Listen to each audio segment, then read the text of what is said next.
Hi everyone, I'm Alec, founder of OpenClass, and in this video I'm going to discuss spaced repetition, the idea that reviewing previously learned information at spaced intervals dramatically improves long-term knowledge retention.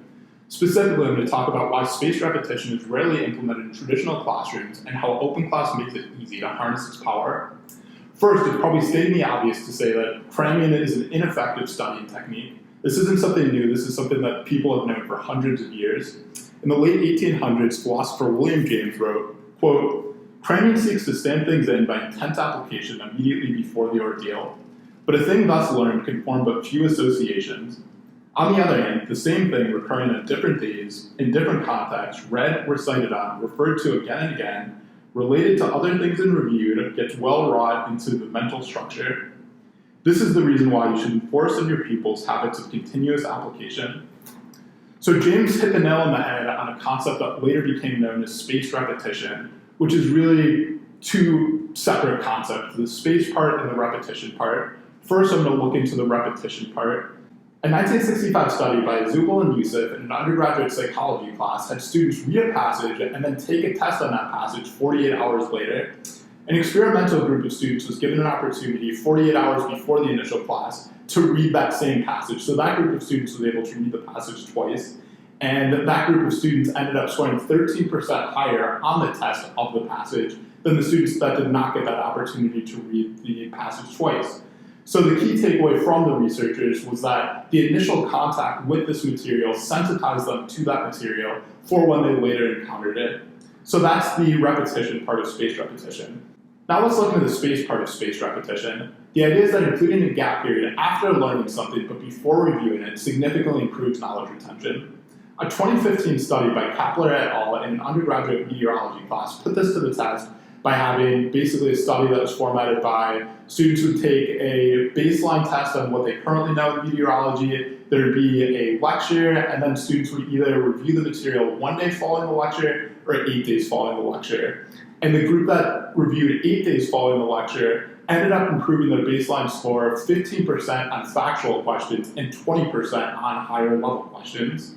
So clearly, spaced repetition is vital to the learning process, but yet it's rarely implemented in traditional classes. Let's examine why that may be. First, conventional teaching materials promote mass practice.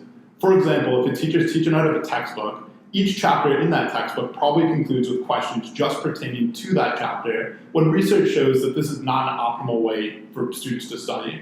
A 2014 study by Rohr et al. And a 2015 study by Rohr et al. Both found that assignments that mixed concepts rather than assignments that just covered one concept led to dramatically improved learning. Next, it's nearly impossible to optimize spaced repetition without using technology. For example, an educator may try to bake in review days in their class, but the necessary frequency of such review days to really impact learning would hinder the amount of content that can be covered in the duration of the class.